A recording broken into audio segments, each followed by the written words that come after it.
அண்மைய நாட்களிலே வவுனியா சமணங்குளம் பகுதியிலே அமைந்திருக்கின்ற கல்லுமலை பிள்ளையார் ஆலயத்திலே அந்த வளாகத்திலே தொல்லியல் என்ற போர்வையிலே பௌத்த விகாரை கட்டுவதற்கான அடித்தளம் விடப்பட்டு கொண்டிருக்கின்றது. அதை சென்று நேரடியாக பார்வையிட்டிருந்தோம். உண்மையிலே தொல்லியல் என்ற போர்வையிலே தொல்லியல் எச்சங்களை பாதுகாக்கிறோம் என்ற போர்வையிலே ஒரு பௌத்த விகாரை கட்டுவதற்கான அடித்தளமே அங்கே இடப்பட்டிருக்கின்றது.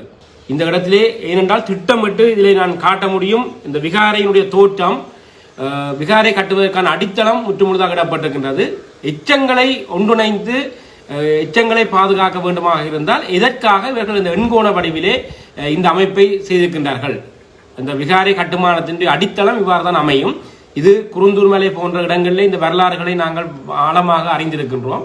எனவே இந்த விடயங்கள் திட்டமிட்டு நகர்த்தப்படுகின்றது. இந்த ஜேவிபி அரசாங்கத்தினுடைய காலத்திலேயும் இது மிக மோசமாக இந்த விடயம் நடந்தேறி கொண்டிருக்கிறது. தமிழர் தாயகத்திலே முற்றுமுழுதாக இந்த பௌத்த விகாரை ஆக்கிரமிப்பு தொடர்ந்து நடைபெற்றுக் கொண்டிருக்கிறது. அதனுடைய ஒரு அங்கமாகத்தான் இந்த சமணங்குளத்திலே இருக்கின்ற இந்த கல்லுமலை விநாயகர் பிள்ளையார் ஆலயத்திலே இருக்கின்ற இந்த ஆக்கிரமிப்பும் எதிர்காலத்திலே ஒரு மிக ஆபத்தை தரப்போகின்றது. இதில் நாங்கள் விழிப்படைய வேண்டும். குறிப்பாக சமணங்குள மக்கள் இதில் தெளிவடைய வேண்டும்.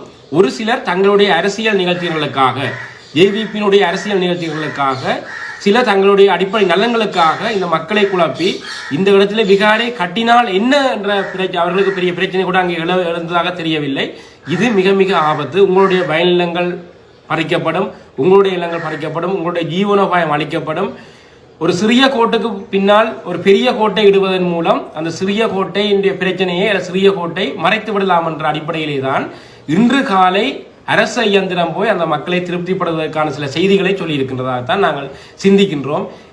இவர்களுடைய இந்த முற்றுமுழுதான செயற்பாடுகள் இந்த பௌத்த ஆக்கிரமிப்பையும் பௌத்த விகாரையும் கட்டுவதுதான். இது மிகப்பெரிய ஆபத்தை எதிர்காலத்தில் ஏற்படுத்த போகின்றது.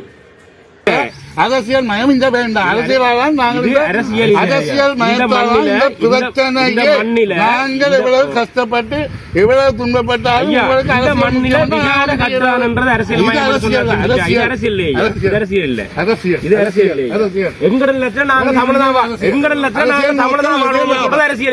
எங்களுக்கு நாங்க கோயில் கட்டது என்று சொல்லி அவங்க எங்களுக்கு எங்கள்கிட்ட காசு இல்லை.